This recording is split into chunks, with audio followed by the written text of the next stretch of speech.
দমদম পার্কে night patrolling চলাকালীন আক্রান্ত হলো পুলিশ। রাস্তার ওপর পুলিশের গাড়ি ভাঙচুর করা হলো, পাশাপাশি রাইফেল ছিনিয়ে নেওয়ার চেষ্টার অভিযোগ। লেকটাউন থানা সূত্রে খবর, রাতে দমদম পার্কের কাছে বাইক নিয়ে একদল যুবকের দৌরাত্ম্য চালানোর অভিযোগ সামনে আসে। পথ চলতি লোকজন প্রতিবাদ করলে বাইকটিকে আটকায় লেকটাউন থানার পেট্রোলিং ভ্যান। আর অভিযোগ, সেই সময় পুলিশের ওপর আক্রমণ করে দুষ্কৃতীরা। বেধড়ক মারধর করা হয় সিভিক ভলান্টিয়ার শুভঙ্কর দাসকে। পুলিশের গাড়ি থেকে রাইফেল ছিনতাইয়ের চেষ্টা করা হয় বলে অভিযোগ। আহত সিভিক ভলান্টিয়ারকে ভর্তি করা হয়েছে বেসরকারি হাসপাতালে। পুলিশের ওপর হামলায় অভিযুক্তদের খুঁজে তল্লাশি চালাচ্ছে লেকটাউন থানা।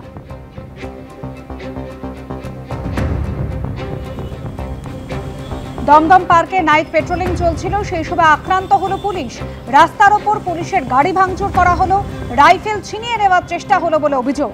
লেকটাউন থানা সূত্রে খবর, রাতে দমদম পার্কের কাছে বাইক নিয়ে একদল যুবক দৌরাত্ম্য চালানোর অভিযোগ সামনে আসে এবং তারপর লেকটাউন থানার পেট্রোলিং ভ্যান সে জায়গায় পৌঁছলেই সেই সময় পুলিশের ওপর আক্রমণ করে দুষ্কৃতীরা।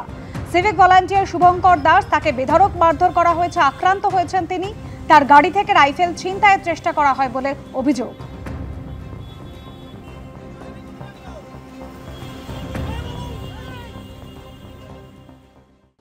ছাব্বিশের বিধানসভা ভোটের আগে এসআইআর এর কাজ শুরু হয়ে গিয়েছে। এই আবহে ভারতীয় হয়েও চিন্তায় কোচবিহারের সাবেক ছিটমহলের বাসিন্দারা।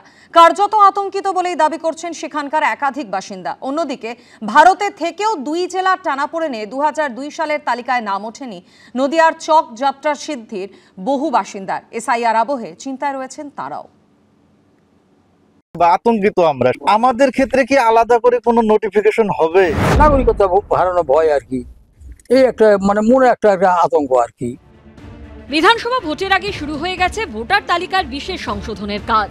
এই আবহে ভারতীয় হয়েও চিন্তায় কোচবিহারের সাবেক ছিটমহলের বাসিন্দারা।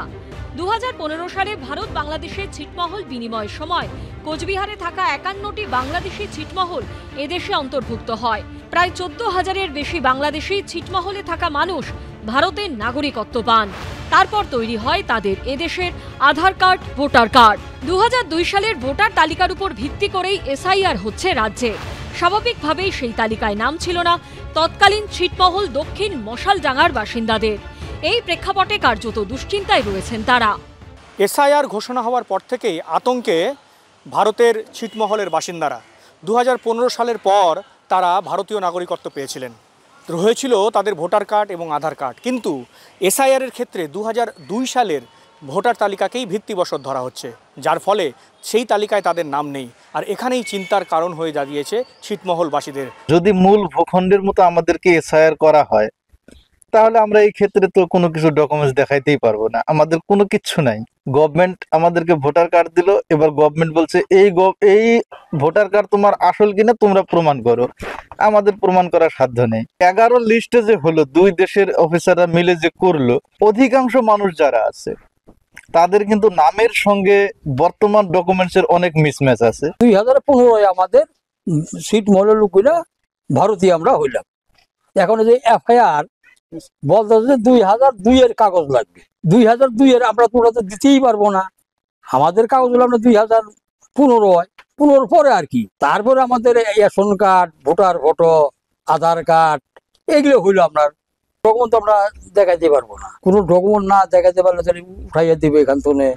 অন্যদিকে ভারত থেকেও দুই জেলা টানাপোড়েনে 2002 সালের তালিকায় নাম ওঠেনি নদিয়ার চর যাত্রা সিদ্ধির বাসিন্দাদের।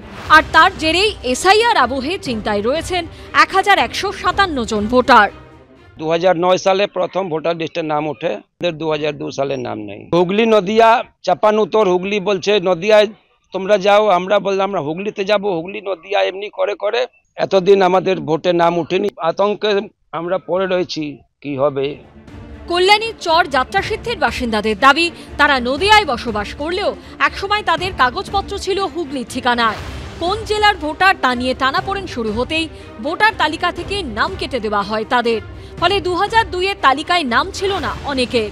আদালতের দ্বারস্থ হবার পর 2009 সালে নদিয়ার ভোটার তালিকায় নাম ওঠে। 2002-এর ভোটার লিস্টে যদি প্রশাসন নাম চায়, এখানে মোটামুটি 400 পরিবার, একটাও পরিবারের 2002 সালের ভোটার লিস্টের নাম খুঁজে পাবে না।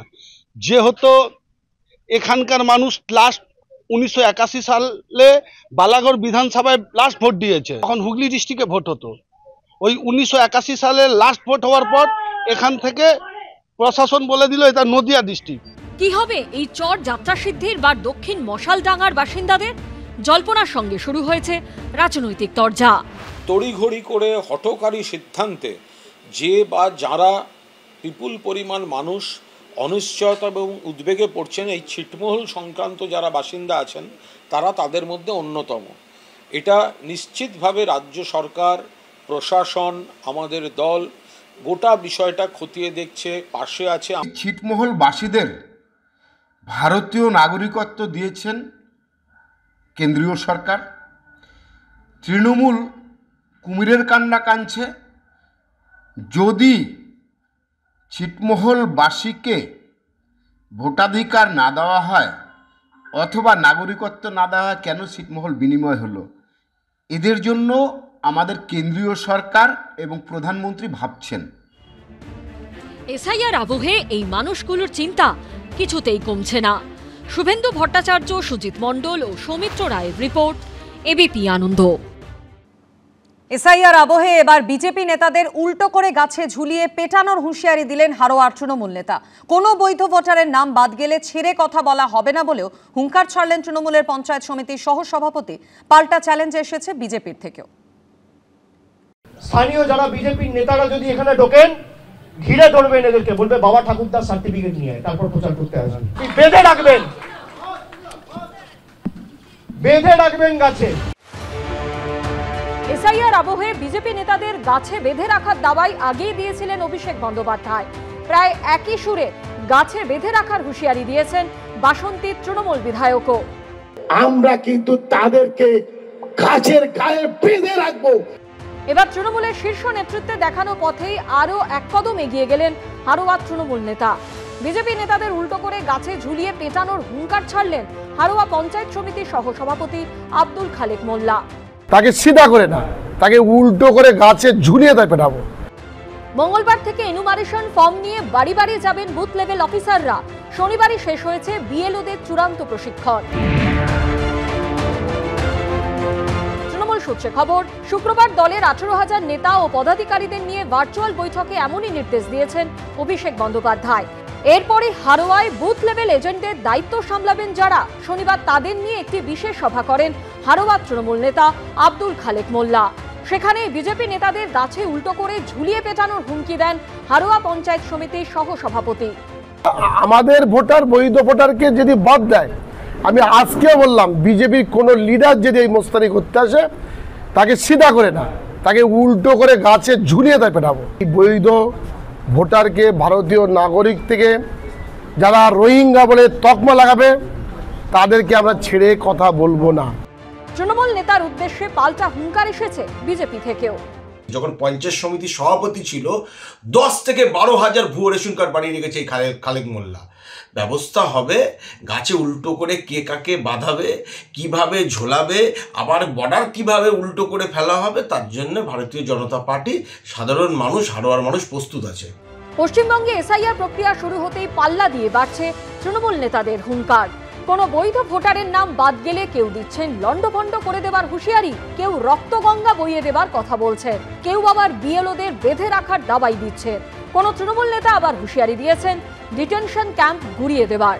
এখন প্রশ্ন হলো, এসআইআর এর কাজ শুরু হতে না হতেই যদি এরকম হুমকি হুঁশিয়ারি দিতে থাকেন নেতারা, তাহলে ভোটের সময় কি হবে? সমীরণ পালের রিপোর্ট, এবিপি আনন্দ, উত্তর 24 পরগনা।